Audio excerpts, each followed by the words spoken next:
السلام عليكم ورحمة الله وبركاته. أحب أعرفكم بنفسي، أنا اسمي مصطفى حسنين، وده الفيسبوك بتاعنا اسمه بروفيشنال ادفانسد اكاونتنج اكسل.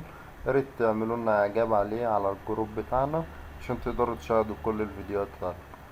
هنكمل إن شاء الله الجزء التاني من سلسلة ازاي نحول الفاتورة بتاعتنا رقمية، والجزء التاني معانا.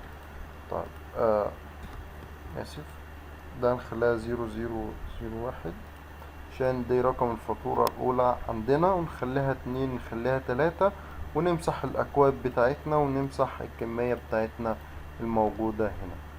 أنا هعمل حاجة اسمها من شيبس. هندخل مثلا نجيب شكل كده ونكتب عليه فاتورة جديدة، نعمل له edit، وبعد كده نكتب عليه فاتورة جديدة. بعد كده ندوس عليها، نخليه في وسط العمود، وسط الصف، ونكبر ونخليها بي مثلا كده. ادوس على الفاتورة الجديدة دي، يخلي لي ديت 2 مكان 1، يخليها 2، ويمسح لي اسم العميل بتاعي، ويمسح لي الكود بتاعي، ويمسح لي الكمية بتاعتي. انا حاجة هنخش عليها اسمها الفيجوال بيزك. الفيجوال بيزك ديت باكواد هدخلها، يمسح لي ديت ويمسح لي دي. طب في ناس ما بتعرفش الاكواد، انا هسيب لك الكود بتاعنا في اسفل كده، في لينك اسفل الصفحة.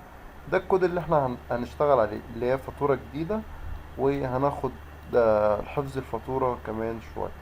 طيب هعمل ايه بقى في الفيجوال بيزك هنا في الفاتورة بتاعتنا عشان لما ادوس عليها يجيب لي الفاتورة بتاعتي؟ في حاجة اسمها Alt F11، هيفتح لي الفيجوال بيزك بتاعي، هي عشان مكتوبة. هيفتح لي الفيجوال بيزك كده. هروح اعمل حاجة اسمها Insert مديول، واروح دايس عليها، يطلع لي مديول 1 ومديول 2 مثلا، او هيطلع لي مديول 1 بس. وهاجي عند مديول 1 مثلا، او ايا كان مديول اللي هيطلعهولي، ادوس عليه دبل كليك، هيفتح لي الصفحة الصغيرة ديت بتاعت الفيجوال بيزك اللي انا هكتب فيها الكود. ماشي. هنا هو بيقول لي الشيت 1، الشيت الصنف، والشيت الفاتورة ماليش دعوة بيه. انا زي ما قلت لك، هتروح عند انسيرت وتروح عامل مديول، هيطلع لك المديولز، ويقول لي المديول 1 اللي انت هتكتب فيه. طيب انا هكتب فيه ايه؟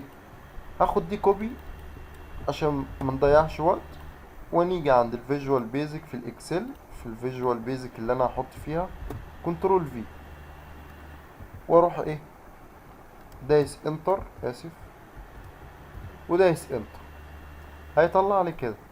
طيب تعالى ايه، واحده واحده، ايه اللي هناخده كوبي، وايه الارقام الدي 8 والحاجات الارقام التانية. هاخد الرينج، بدل ما انا هكتب هاخد الرينج، كنترول سي، واروح عند الفيجوال بيزك، اروح اعمل كنترول في. طيب انت الرقم الفاتورة بتاعتك، نفتح هنا الاكسل، رقم الفاتورة بتاعتك في خلايا اسمها ايه؟ في خلايا اسمها دي 7. ممكن انت لما تيجي تخلص الفاتورة بتاعتك وتبقى ال... الرقم الفاتورة مش في دي 7، ممكن تلاقيه في سي 7، ممكن تلاقيه في بي 7، ممكن تلاقيه في اي 7. شوف الخلية ودي تخليها تبقى هي خلية واحدة فاضية كده. يعني انا قاسم الخلايا الفاتورة كده وديت، ولازق الاتنين دي في العمود، ودي مخليها في الوسط عشان يبقى ايه جنب بعضيهم كده، وممكن اخليهم جنب بعض كده، يبقى رقم الفاتورة ودي، عشان لما اجي ادوس كده اشوف الفاتورة يبقى الاتنين لازقين ايه في بعض. نرجع تاني، يبقى دي خلايا لوحديها. دي خلايا رقم كام عندي؟ مثلا اي دي 7، على حسب بقى انت شغلك، شوف كام.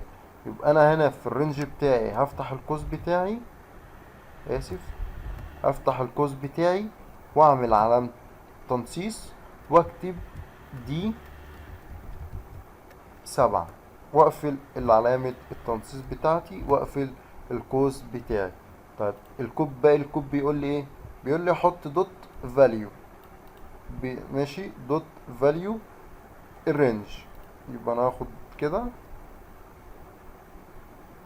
كنترول سي، هحط كنترول في دوت فاليو يساوي الرينج بتاعي.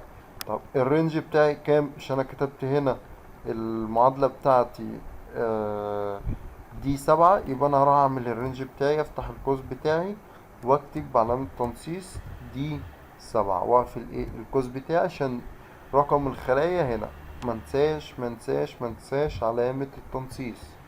طيب انت عاوز ايه تاني؟ نرجع للكود بتاعنا. انا خلاص كتبت هنا دي 8، لا هي دي 7 عشان انا محولتهاش، واسيب لكم الكود تحت. هي فين حتة في دي 7؟ شفت انا كنت عامل الفاتورة الاولانية مثلا في دي 8، يبقى دي 8 اختلفت لما انا مسحت حاجة، قامت معمولة لي في دي 7 اللي هي فين في رقم الخلايا هنا. طيب هعمل ايه تاني؟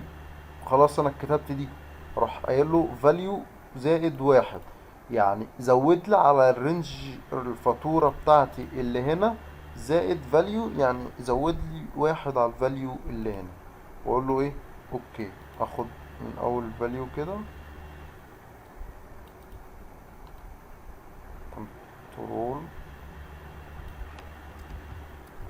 كنترول سي، واجي عند الرينج بتاعي كده كنترول في، يبقى انا زودت ايه؟ واحد. واعمل ايه؟ ادوس انتر تحت. طب نرجع للكود بتاعنا.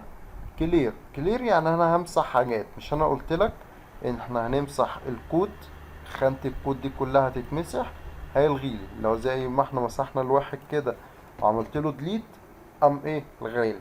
طب انا عايز امسح الكود، عايز تمسح ايه؟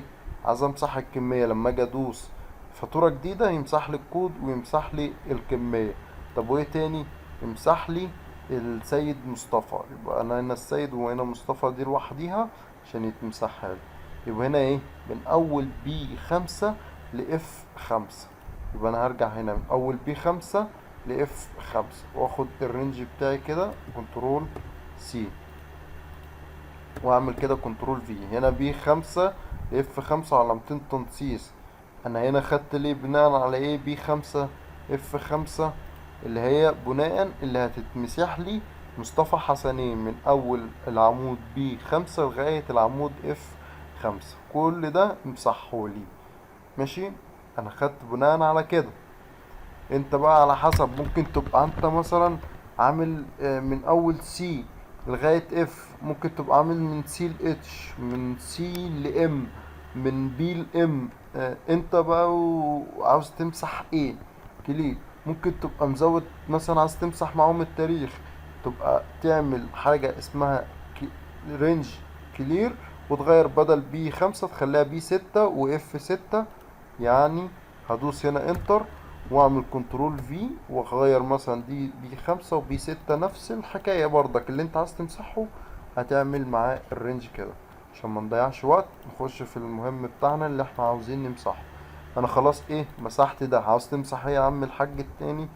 عاوز امسح الخلايا من اول ايه 9 لغاية 22 اللي هي الاكواد. لما تيجي تتمسح لي زي كده هيخفي لي ايه؟ هيخفي لي الحاجة الفراخ اللي هنا واللحمة والحاجات الصنف. يبقى هعمل له ايه؟ هقول له رينج كلير من ايه 9 ل 12 ل 22 كلير، واخده كنترول سي، احط هنا كنترول في انتر. انا عامل الكود جاهز، بس انت ممكن تغير في المحتوى الخلايا من ايه 9 وايه 22. طيب انا مسحت ايه؟ مسحت الاعمدة العمود ده اللي هو من 9 ل 22. عايز تمسح ايه تاني؟ عايز امسح الدي العمود الدي من اول دي 9 لكام ل 22 عشان يتمسح لي الكمية برضك معاهم لما ادوس فاتورة جديدة وتحول لي ده على طول. يبقى انا هاخد من هنا الرينج بتاعي من دي 9 ل 22 وادوس كنترول سي وكنترول في. كده انا انتهيت من عملية المسح بتاعتي. هعمل ايه؟ اروح اجرب الفاتورة، اروح اعمل ماينس كده واروح شايف الفاتورة، اجي ادوس عليها ما بتعملش ليه؟ لسه ما حولناهاش للماكرو. هتحول ازاي الماكرو؟ شايف دي رقم واحد وهخليها لك رقم اتنين. هعمل ايه؟ هعمل كليك يمين في حاجة اسمها ماكرو، اخر حاجة تحت هايبر لينك في حاجة اسمها ماكرو، وادوس على ماكرو. بس اهم حاجة تكون متظللة الفاتورة كده، متظللة بعلامات كده، نقط كده. وادوس الماكرو بتاعتي هيفتح لي شيت الماكرو. انت عاوز ايه يا عم الحاج من اللي انت عملته؟ كليك يمين، انا عاوز الفاتورة جديدة، واقول له ايه؟ اوكي. كده انا خليته حولته لما ادوس فاتورة جديدة هيحول لي هنا. شايف الصباع اتحول ازاي؟ زي يعتبر هايبر لينك، بس انا دخلت له كود انها يتحول لي فاتورة جديدة. كده شايف اتنين اتحولت ازاي، بقت رقم اتنين. زود لي على الاصفار رقم اتنين وشال لي كلير. وبعد كده اما مسح لي الكود هنا ومسح لي الكمية ومسح لي مصطفى حسنين، مسح لي الحاجات دي. اعمل كنترول زد ما يرجعليش تاني بالحاجة اللي اتمسحت. ليه؟ لان دي كود مكتوباله، فما ينفعش يرجع خطوة للخلف اللي هي كنترول زد. حتى هنا الاندو ودو مخفية، يعني مفيش حاجة كتب. ادوس فاتورة جديدة، شايف دي رقم اتنين. ادوس فاتورة جديدة، شايف بقت كام؟ تلاتة. ادوس فاتورة جديدة بقت ايه؟ اربعة. طب انا عاوزها اصفار، انا عاوز صفر صفر صفر أربعة زي ما أنا كنت كاتب مثلا أهو. واحد اتنين تلاتة أربعة واحد. يزود لي واحد إصفار وواحد إصفار وواحد. هعمل إيه؟ أدوس ألت اف أربعة يفتح لي الماكرو بتاعتي. ألت اف أربعة، أو لو هي تحت أروح مزودها على طول. شايف الواحد هنا؟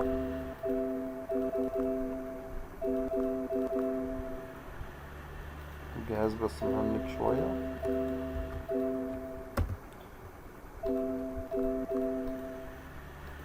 أدوس ألت اف 11 أهو، وأدوس مثلا إصفار، أربع أصفار. زود لي واحد بعد الأربع أصفار وأدوس هنا. شايف هنا بقت اتنين تلاتة.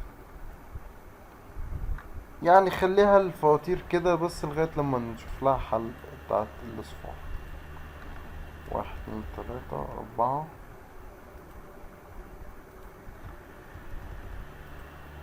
الماكرو ما بيقراش أصفار، الماكرو ما بيقراش أصفار. ماشي، اوكي.